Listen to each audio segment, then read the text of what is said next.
Everyone wants to take their business, their skills, to the next level. Small and mid-sized business owners have exceptional insight into how to do this.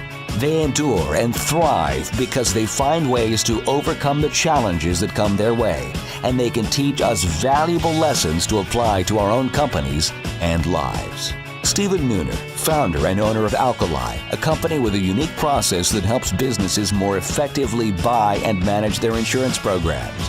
And Bob Gibbons, builder of Riata Commercial Realty, a real estate advisor and tenant advocate, are two prominent Metroplex businessmen who, along with their weekly guests, will ask their and your probing questions, finding impactful solutions that will help you reach for the next level. Here are your hosts, Stephen Nooner and Bob Gibbons. Welcome to the Next Level, Conversations that Propel Business. I'm your host, Stephen Nooner. You didn't seem real sure about that today. I'm Bob Gibbons. Well, I was distracted by you pointing your fingers at me. I'm always trying to tell you what to do. I just am waiting for the day when you actually do it. Keep waiting. Okay. All right. So this week we are here with our guest, Trey Rome.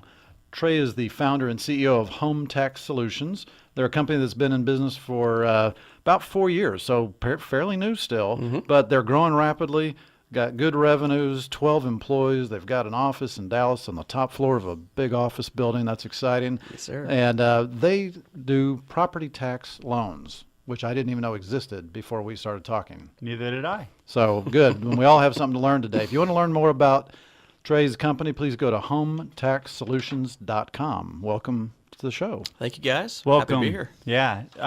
Well, we like to start off every show with the wisdom of others. And today we are going to use a quote provided by you. And it's very simple and eloquent, pithy. Happiness is a choice. It is. What does that mean to you?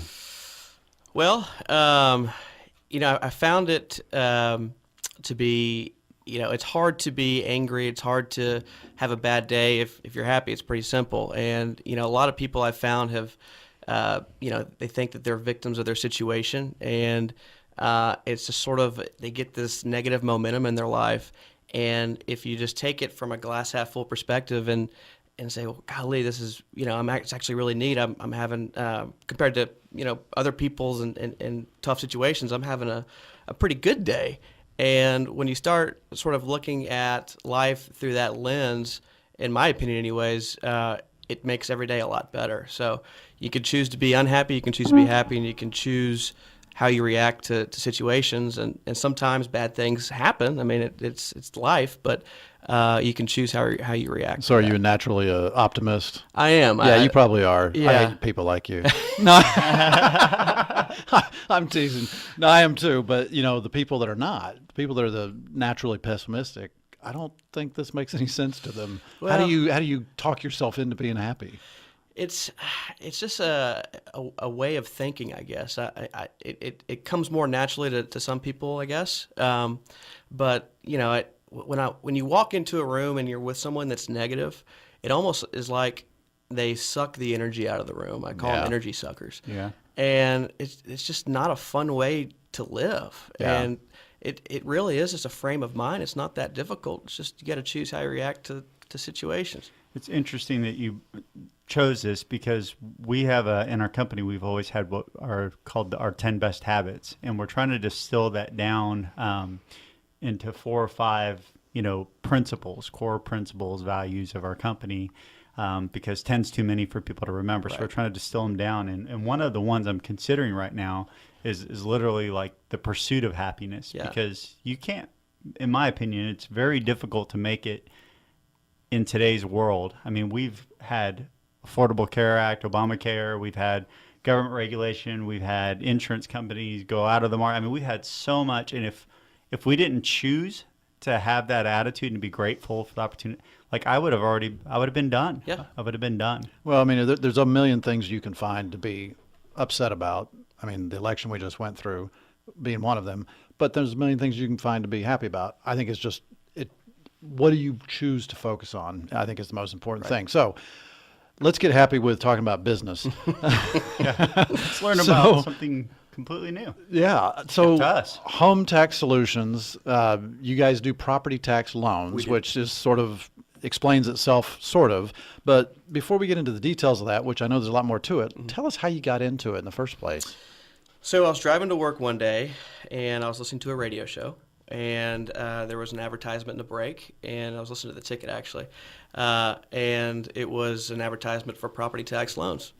And you know, I was thinking, well, who in the heck would lend money to someone who can't pay their property taxes? That sounds crazy, risky, and what's going on there? So I looked into it, did a lot of research on the model and how it all worked, and realized it was a win-win for the company and the people that they were helping. So went out on my own and raised some money. And while I was at the bank, I was sort of moonlighting at the same time starting my business off. And because they don't do that kind of loan. No, banks don't do that type of loan. So, you know, raised the money to do that, started doing some marketing. My phone would start ringing in the middle of meetings, so I'd have to run out real quick and take the phone calls. And I think people thought I probably had some digestive issues because I was constantly running in and out. And it got to the point where I couldn't do both, so I stopped working at the bank. Did the bank know that you were? They didn't know you were doing the startup. Okay. They didn't know. And started on my kitchen counter 4 years ago, and it's been a whirlwind ever since. So it's been a lot of fun. So who's your typical client? I mean, I guess I'm grateful that maybe I was not aware. I mean, because it's someone that's ran into challenges with their not being able to pay their property tax. Yeah, I mean, it's a lot more common than you think. In Texas, it's a $3 billion market of people that just can't afford to pay that property tax bill at the end of the year. And it spans the gamut on the type of profile person it is. You got the people that are on the poorer side, and then you have the people that are keeping up with the Jones in the nice neighborhoods. It's the person that doesn't escrow their taxes. They may have had some sort of big bill that popped up that year, whether it's a medical bill or their kid decides to go to an expensive college over the state college, whatever it is. It's an unexpected, hit to your savings account, and if you don't pay your property taxes, it's really expensive. A bigger hit. Oh gosh. Well, but now don't you? Before we answer that question, Stephen, if you don't have to escrow your taxes and insurance for your mortgage company, does that mean you don't have a mortgage? It does not. It's becoming more common for first-time home buyers and banks in general to escrow people's taxes, but a lot of times, a lot of banks don't require an escrow. They're not set up for it, or they just so. I've had several mortgages, and almost all of them wanted to do it, and right. I refused to on a couple of cases, and then they wanted to charge me more on my interest rate. Right. But most of the time, they were trying to make me do it. And they are, but you'd be surprised. There's a lot of free and clear properties out there. What we run into a lot are people that inherit, maybe their mom's house. So it's been paid off for 20 years, and they get into this property they can't afford, and they get this tax bill, and they're like, "Whoa!" I didn't realize it costs as much to live here. My house was free. Yeah, exactly. So. Yeah, I mean it's one of those things that pops up at the end of the year, and if you can't pay it by the end of January, in 6 months your bill is up 1.5 times. It's a 50% penalty. Like straight off, like that's the rule. It's 7% in February, and then 2% every thereafter, and then on July 1, it's an additional 20% on top of all that. Wow! So you're effectively at a 49% hit. And then your account gets handed off to collection attorneys, and then they start sending you nasty grams and start calling you. And at the end of the day, I mean, you're risking your property to foreclosure to the city. So where we come in is we say, look, it doesn't make any sense to incur all those fees and penalties. Let us pay the taxing authority for you, and then set you up on an affordable monthly, repayment plan with us. When you get the money, pay us back. There's no prepayment penalty, and you only charge for the interest on the amount of the time the loan's outstanding, and it ends up saving you a lot of time, hassle, and money. Well, I can tell you from personal experience, I used to be a property manager for high-rise office buildings, and I got a check from our accounting department to pay the taxes on this building here in Dallas on Central Expressway. You went shopping. It was not made payable to Bob Gibbons, unfortunately. But I put it on my desk, and I went on vacation. I came back, and it got buried. Yeah. And when I finally discovered it, it was 3 days. It was like February the 3rd or something. Yeah. 3 days into it. Oh, Lord. And instead of just mailing the check, which I wished I had done, we went. I called my boss, told him what happened, blah blah blah. Anyway, long story short, the penalty was over $30,000. Whoa. Oh yeah. And we ended up paying it like within a couple of days after that. But even for just that few number of days, Yeah. 30. Now that was a big office building, so that's Yeah. a lot bigger than a house. But still, I mean, those things can rack up in a yeah. hurry. Oh yeah. Oh yeah. Scary. So what's the alternative? I mean, so you don't have the money. I know you said that, it's definitely your solution is better than incurring all the penalties from an affordability, feasibility, all that. But why not? Do they not have like a credit card to throw it on, or do they not have, Sure. There's other options out there. You can put on a credit card, certainly. Interest rates on credit cards are pretty darn high. Sure. Upwards of 20% plus. Our average rate's about 10%. Okay. And so, it's a competitive landscape out there. So, Yeah. Our the interest rates are very competitive. Sure. You could borrow from your 401k, incur the penalty there. We've seen people do that. Doesn't really make a whole lot of sense. Could you get a home equity loan? You could try to get a home equity loan. The problem with the home equity loan is, you got to get an appraisal. It takes a long time to go through all the process. You're racking up more fees the whole time, right? Exactly. So with us, obviously I'm biased, but you call in, and in literally 48 hours, we will have the taxing authority paid off for you. It's that simple. It takes about 5 minutes over the phone to. But now, what kind of underwriting are you doing on that? I mean, if somebody has a 90% loan to value ratio and they're delinquent on their taxes, Yeah. that's a whole different animal Absolutely. than if I've got Absolutely 50-50. You're right. But the majority of people out there would fit the underwriting. The underwriting is usually never an issue. The taxes are, they're 3% of the value of the property, and they're usually in front of, any type of mortgage lien or anything like that. So your loan to value is usually never going to be anything that we'd have to worry about. We like to stay under the 25% range. Okay. So for the listeners out there, what that means is if there's $25,000 in taxes owed and the property's worth $100,000, that would be a 25% loan to value. Gotcha. And so underwriting is usually never an issue as long as they're the titled property owner. We can get it done in less than 48 hours. So one of the things I know is important to you is you talk about your having advisors and that they want to do the right thing. Sure. So what does the right thing look like? You're obviously talking to people that are in a pinch. Like Right. what type of conversations or what kind of advice are they giving? Yeah. So usually the property tax loan is the right way to go. When you're looking at the other solutions that are out there. And so, when we tell them is like, look, if you're planning on getting your commission check in this month before you get to the next month, then, if that's enough money to get the taxes paid off, then do that. We're not the right fit for you. If you think you're going to get it paid off in maybe a month or 2 months, we still may not be a good fit for you. But if it's going to be, a little bit longer than that, we can put you on a small payment plan where, instead of a year amortization like the county will offer a 1 year repayment plan usually with higher interest rates than us. We can spread it out over 10 years. And if you can afford, the $50 or $100 a month, whatever it is, and then pay us off whenever you get your check, then that's probably the best way to go. So when you'll actually advise them, hey, we may not be the fit or we may need Absolutely. to adjust. Yeah. That's cool. Well, we're going to go to a break.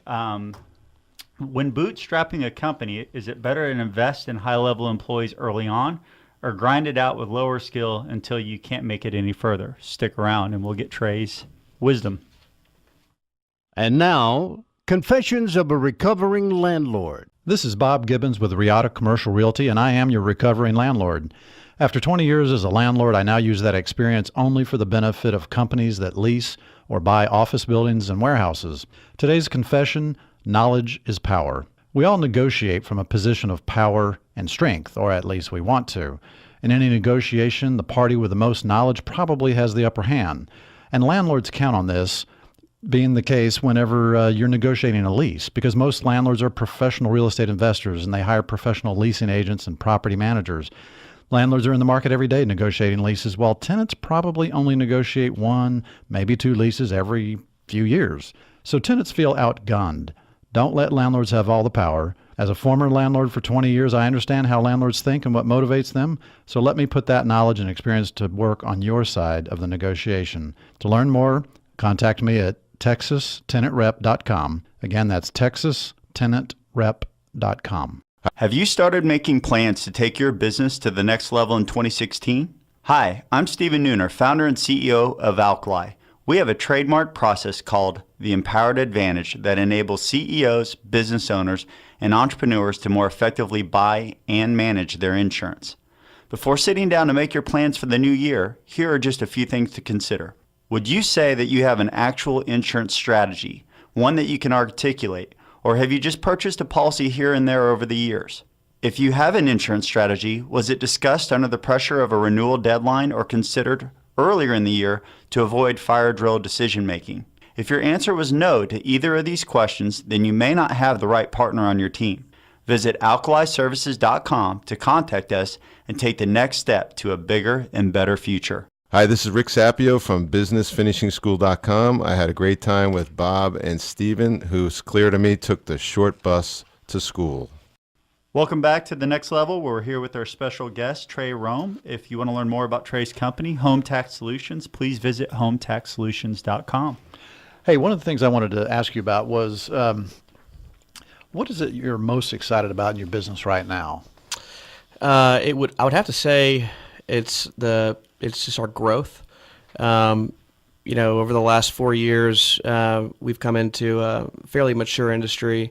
The law to allow people to help pay people's property taxes as a third party has been around since the 30s, since the Great Depression. Wow. It's on a scale basis, it's really kind of been the early 2000s, and there's been eight companies out there that are really doing on a big scale that we're competing with on a day-to-day basis, and we've come to be the fastest growing in the industry. Congrats. Appreciate it. Yeah, it's been a lot of fun, and I think our differentiator, I would say, would be the companies that right now do more volume than us are hedge fund owned companies. There's a company that's owned by a foreign bank. When we're out there advertising, that's encouraging. Yeah. Foreign bank collecting interest on U.S. tax loans. That's ironic, isn't it? And so I think that when we're advertising, the clients understand that and they see that in our message. Third generation Texan, family owned business. When you want to get in touch with your loan officer, we're an email or phone call away. You got direct access to me, the owner, and I'm very involved. And so it's the challenge is when you keep growing, you want to keep that culture alive and well, because I think that really is one of our biggest differentiators out there. So when we were talking earlier, you used the word disrupting your industry. Is that what you meant, what you just described, or is there more to it than that? Yeah, well, there's more to that. We sort of had the benefit of coming in 4 years ago, and we had better technology at our disposal than a lot of our competitors out there at the time. So for us to do 1,000+ loans, we could do that with 10 people, whereas before, it may take 100 people. So, we pass those efficiencies on to our clients, and so that allows us to, have the lowest cost, lowest interest rates, lowest closing costs, all that stuff, because we don't have near as much overhead. All the things that people want. Right. Exactly, yeah. Good customer service and low cost. It's pretty simple. Sounds like a no-brainer. Yeah.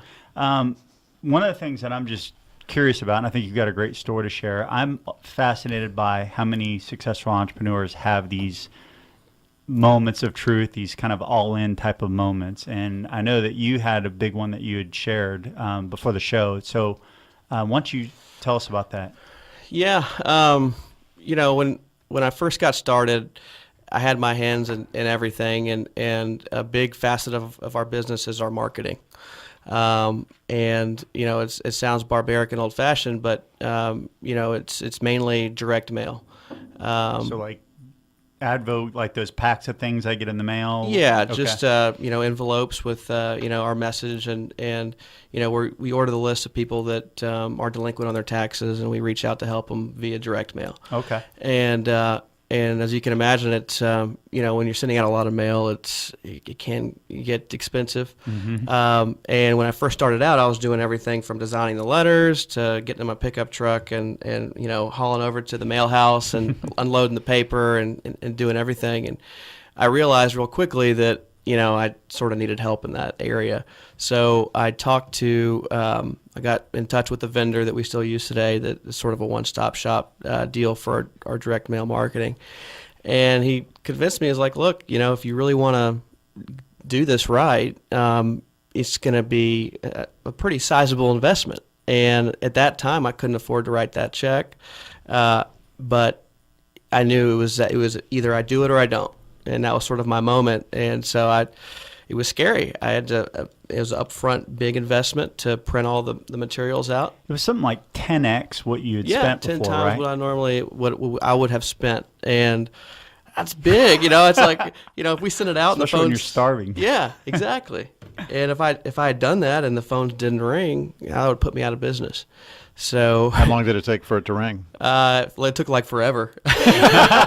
At that time. Yeah. But thank goodness it worked out. And So you're doing your own standalone marketing piece. You're not doing it like with a money mailer or something where you have a whole bunch of other ads going at once. it's our own standalone Okay. package. And we have our list of people, and every month we update the list, and we update our message to the person to kind of reach out to them and say, it doesn't make sense to stay delinquent. If you don't do something with us, do something. Right. So you're hitting them after they're delinquent. You're not marketing to them in advance because, that's sort of a total crapshoot. How do you know who's going to be or not? Exactly. That would be the golden ticket. It's really an educational thing to let people know, hey, look, guys, if you're not delinquent on your taxes and you're still borrowing from your 401k or putting on a credit card in January, we still may be a good option for you. And so how do you educate that big of an audience? Every property owner in Texas, Impossible. it's almost impossible. Maybe you should go on a radio show. Maybe so. Well, until you're like in that situation, it's just noise, Yeah. right? Yeah. I guess that in the big data future, you'll be able to tell through people's Facebook feeds that they're in the hospital and their kid went to out-of-state college. Yeah. And Maybe so. Start early. Yeah. Okay, so I hear the legislature every now and then starts beating the bandwagon of consumer credit type Right. stuff, and I don't care if it's the pawn shops or if it's the you name it, Right. loans, payday loans, Sure. people, whatever. Sure.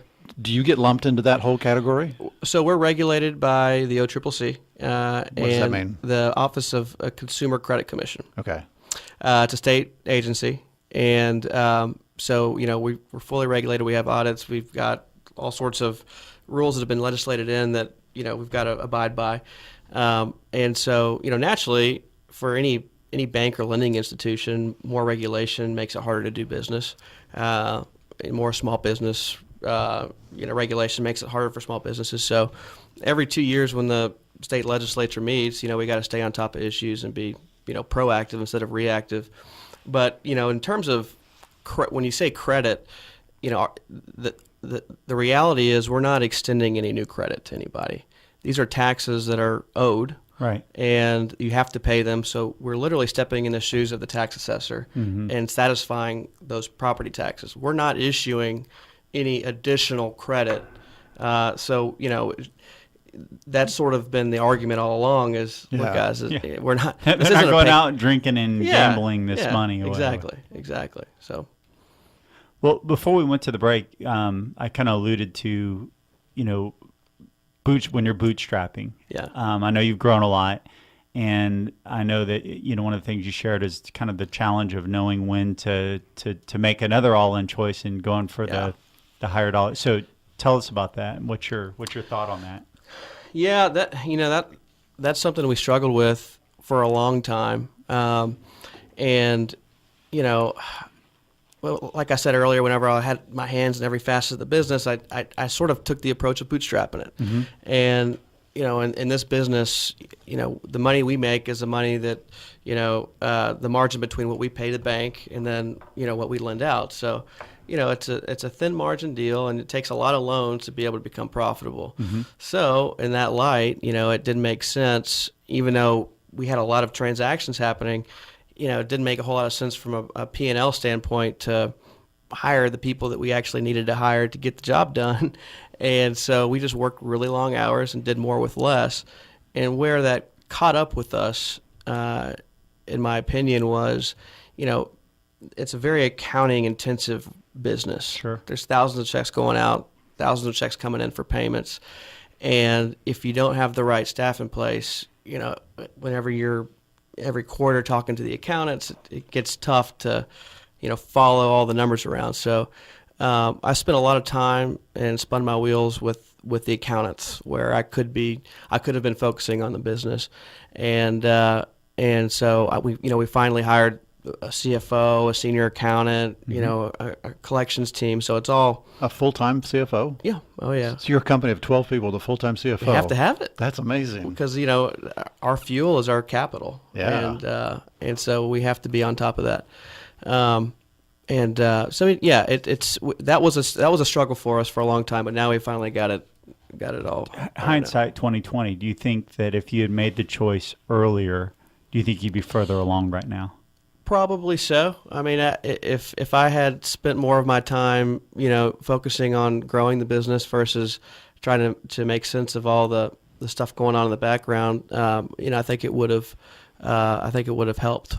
But it's tough at the time when It's so tough. Yeah, it's a tough decision. It's a balance. So do you think you'll carry that forward into your next? I mean, because there's another one right around the corner, right? Yeah, and we have. I mean, we have a great team now of very experienced people that are probably overqualified, but I think we've hired up for the next growth, the next busy season, and so we're ready for it this time. We're not going to try to catch up. We've kind of got on the front end. So have you done some things to sort of train yourself, or like hired coaches or consultants or certain books or systems? Yeah, one of my things that is really one of the books that really helped me recently is called 3 Simple Steps by Trevor Blake, and I encourage everyone to read it. I'll go over the steps now, but there's a lot more to it.